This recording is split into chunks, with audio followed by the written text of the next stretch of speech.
what you have, basically, the bigger decisions are what happens if Gordon Hayward's contract, does he opt in? Does he opt out, try and extend? Does he just, outright leave? These are the options that are on the table for him. Obviously, Danny Ainge could explore trading him. It's one of the things that's out there right now. We've had multiple reports going back the last few weeks that the Pacers are very interested in trading for Gordon Hayward. As we know, Indiana native, started Butler. Maybe it's something in terms of a homecoming that he would actually be open to. I have no idea.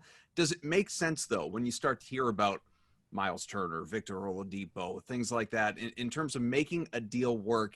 Is this the type of thing that Danny Ainge would seriously look at and would make sense? Well, Danny Ainge looks at everything. I mean, he always has, and he's certainly not going to be hesitant to pull the trigger on something big if he thinks it's going to improve the Celtics. But people, the answer to the question, the number one answer to the question is, what's the single biggest area the Celtics can improve in to make the jump, to close the gap or whatever, to take what happened this year, this amazing year, and push it even farther? The answer is health. That's the obvious answer. And, the fact that Gordon Hayward hasn't had a healthy year. He's been very, this last year, he was really, really good when he was healthy, but he wasn't healthy for a lot of the year. Kemba Walker wasn't completely healthy for a lot of the year. So I think I get why it's the number one topic, and we have a few months to fill, right, of trading all these draft picks up to move up in the draft and take somebody that we like at number 8 or number 7. That's all fun to do. I get it. But this is the danger of being an elite team, right? This is the danger of being the third best team out of 30, is that it's not easy to improve from 3, but it's pretty easy to drop back down from 3 if you make the wrong move and you make a mistake. I don't think, to me, it's hard to envision a scenario where Gordon does not opt in unless he wants to do some team friendly, type deal. I think the amalgam of all the events coming together in the offseason, trying to shuffle these things together in an unusual offseason. Where's the draft going to be? Where's free agency going to be? Things are sort of changing on the fly, as everything is. Like, for example, when we're going to ever have games again, things that change every day is going to make this especially difficult, and to me, even riskier to make major changes when we don't have our footing as to what the salary cap is going to be going forward. How much revenue damage was done and is going to be done to the league here over this, let's call it a 2-season thing, right? Because obviously last season was affected. Clearly next season is going to be affected in terms of revenue. How's all that going to shake out, in terms of the cap and what the Celtics will even be able to do? Obviously they're going to have that mid-level exception, but, not much else to add to it. Yeah, go ahead, Adam. No, please. Well, this Gordon Hayward situation is interesting, and it's funny that, you mentioned the salary cap, how it's going to change. And Ryan Bernardoni did a great thing with John Corrales the other day about how that $34.2 million number really isn't $34.2 million when you consider the salary cap's going down, and Gordon's number is directly related to the BRI and how much the players get accepted. It's a convoluted process that I don't fully understand. That's why I listen to Ryan and other guys like Ryan to explain it to me like I'm 5, because I don't. I think we define great differently. If he says you did a great thing the other day, I mean that's that's a good point. It's putting it out and then breaking down the. Well, we are in the middle of a pandemic, so for me, it doesn't take much for things to be great. For me to change my understanding of a certain topic would be, in my opinion, somewhat great. But it does help because everybody. This is the biggest topic that anybody has is what does Gordon Hayward do?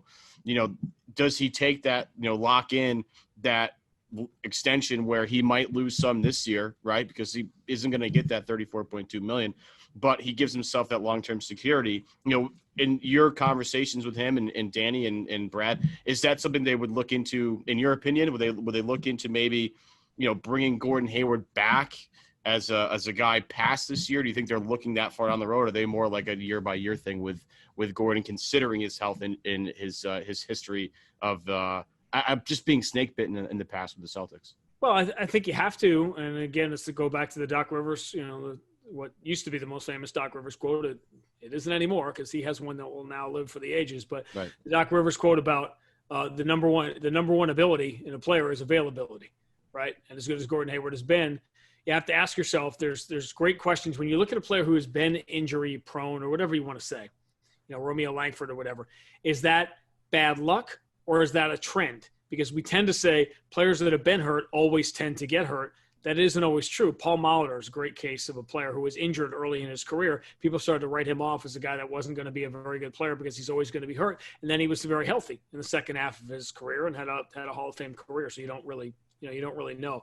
I think all things being equal, as anxious as willing as Danny is, and as willing to look at anything, I think, again, you got to be pretty careful with this group that you have, because not only do you have Gordon Hayward and Kemba Walker as all-star veteran players who play at an elite level, you also have the mentality that they both bring, which is they have been the best player on a decent team, bad team, first-round playoff team. They've been that guy, and now they want to win. So you're bringing all-star caliber players, folding them into an environment where if it's Jaylen Brown's night or it's Jason Tatum's night, they're fine with that. They are good with that as long as they win. And so I bring it up only because we tend to focus on what everybody brings from a basketball standpoint and ignore what makes championship caliber teams and how the pieces fit together. And that in 2019, everybody couldn't – the number one sentiment among Celtic fans, you guys know this perfectly well because you talk to them and you deal with them and you read what they have to say and you hear what they have to say, is just give me a team I can root for. I hated this team so much in 2019. Please just give me a team I can root for that's competitive every night. And what did you get? You got a team that took a shot at a franchise record for most consecutive games without a double-digit loss until they lost the last game of the Eastern Conference Finals in that big run. They hadn't lost a game by double figures since Houston game in February. It was like 44 games. They were competitive every night. They played entertaining games. They played hard. And with the icing on the cake, they were significantly better than last year's team on top of it, which was kind of an off-the-radar concept when Kyrie walked and then Al Horford walked. No one was talking about the Celtics going farther than last year. They were talking about, can they be more entertaining, let alone win more games, go another round of the playoffs, and have a chance, obviously, to get to the NBA Finals and to be the Nate Silver pick. At some point in the second round, the Celtics were like the runaway favorite team to win the championship when they were up 2-0 on Toronto for whatever that, obviously whatever that's worth. But that's why I think it was such an amazing year. And now, well, let's get rid of Gordon Hayward because of this and that.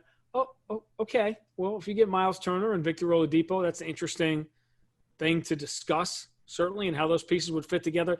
But how Kemba and Gordon Hayward fit with Jaylen Brown and Jason Tatum, that is a known commodity.